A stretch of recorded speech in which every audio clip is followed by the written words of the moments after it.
DC Studios have just recently made huge announcements about the future of the DC Universe, and among some of the exciting projects they have planned is The Authority.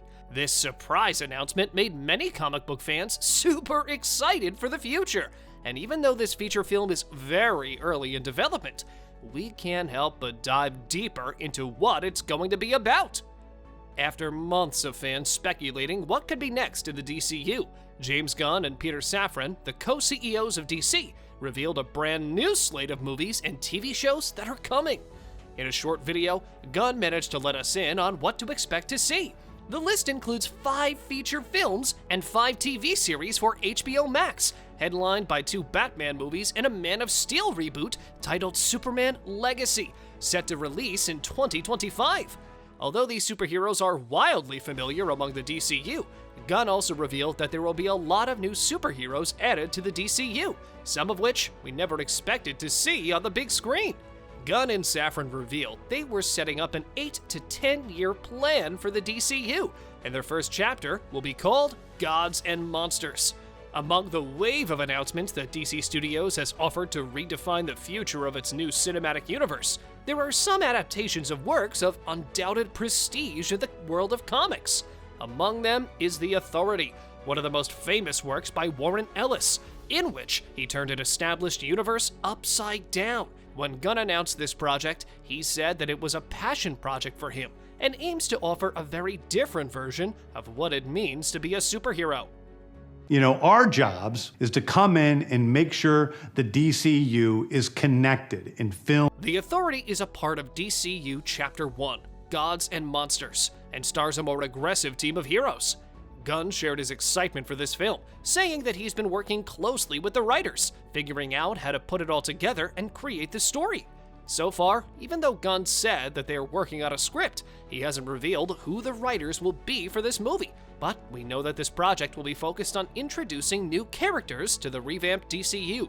Out of all the newly announced projects, only 2 have a concrete release date, and those are Superman Legacy, set to release in 2025, and The Batman Part 2, also set to release in 2025.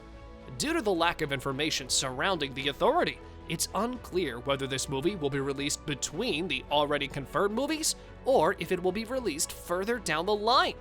Given how eager Gunn is to smash that like button if you haven't already, sorry. Given how eager he is to make this movie happen, we're likely going to see it by the end of 2025. It will introduce a bunch of morally gray characters to the DCU. It'll be interesting to see how this film will fit into the DC universe, given all the other well-known heroes headlining their projects in the new chapter.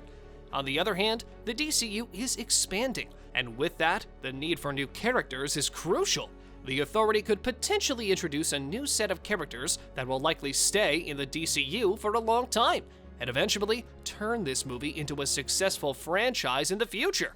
Hopefully, Gunn and Safran know their job well to be able to decide which characters to be introduced next. This first chapter is called Gods and Monsters. Now this, what I'm about to tell you, is a part of the first. Speaking of characters, The Authority has plenty. And if the film follows the comic book closely, we'll be able to see 7 new characters entering the DCU. The most recognized character of the Wildstorm comic book is Jenny Sparks, also known as the Spirit of the 20th Century.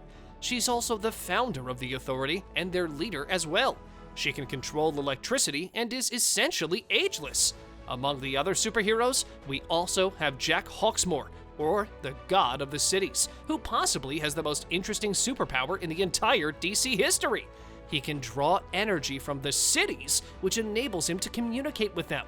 Next, we have Apollo, or the Sun King, who is essentially the Superman of the group, with powers such as superhuman strength and immortality. He's even capable of shooting solar beams out of his eyes, and he's one of the only original surviving Stormwatch members. The Midnighter gained his powers through medical enhancements, and some of his abilities include super strength, super speed, and the ability to rapidly heal, making him nearly invulnerable. The Winged Huntress has limited powers, but as soon as she is fully powered, she can have bird-like senses, superhuman speed, and can understand the feelings of birds. Arguably the most powerful member of this group is the Engineer. She can self-duplicate, is a technopath, and has radio-induced telepathy.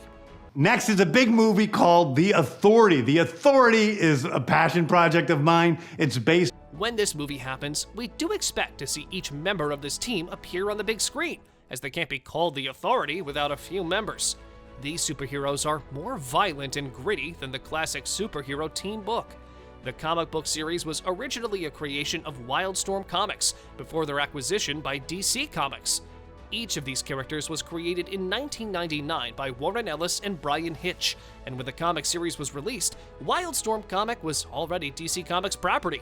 Following the stories written in the comic, we could expect to see the movie be an origin story revolving around the group of anti-heroes who are smashing that subscribe button and ringing the notification bell. But no, in all seriousness, they are dedicated to saving the world by any means necessary. The team cares little about politics and law, and chooses to accomplish tasks in their own way. The Authority also has a superhero base called the Carrier, which is an interdimensional vehicle capable of traveling through the space-time continuum. Most of the team's stories take place outside of the DC universe. However, the Authority began interacting with the other DC heroes regularly. The final volume of the Authority was released in 2010, giving the DCU a lot of stories to choose from.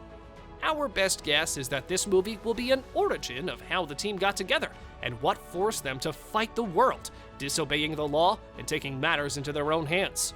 We've yet to see who will be cast in this movie and what the official plot will be about. But until then, we can all hope that they stick closely to the comic books and draw their inspiration from them.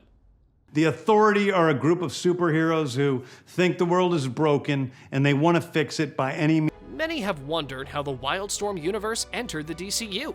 We mentioned that DC acquired Wildstorm back in the 1990s, but as Wildstorm changed ownership, they continued to run the Wildstorm universe as an independent venture, where the Authority only crossed paths with the JLT and Batman. The whole idea behind the Authority was that each of the characters aren't mortal champions, and even though they have good intentions, they are not likely to be considered blameless. When talking about this movie, Gunn said that it may be the most violent movie DC Studios has ever made. The Authority is only a small part of the entire Wildstorm universe, but it may be the most important part of it. Deciding to dive into this universe with the first entry being the Authority might be the best decision that Gunn has made. This way, after the movie is released, there is the potential to further expand the Wildstorm universe in the future, or it could allow the DCU to further expand the Authority into a franchise, diving into the characters' lives as they fight for what they believe in every single day. Check out this video next!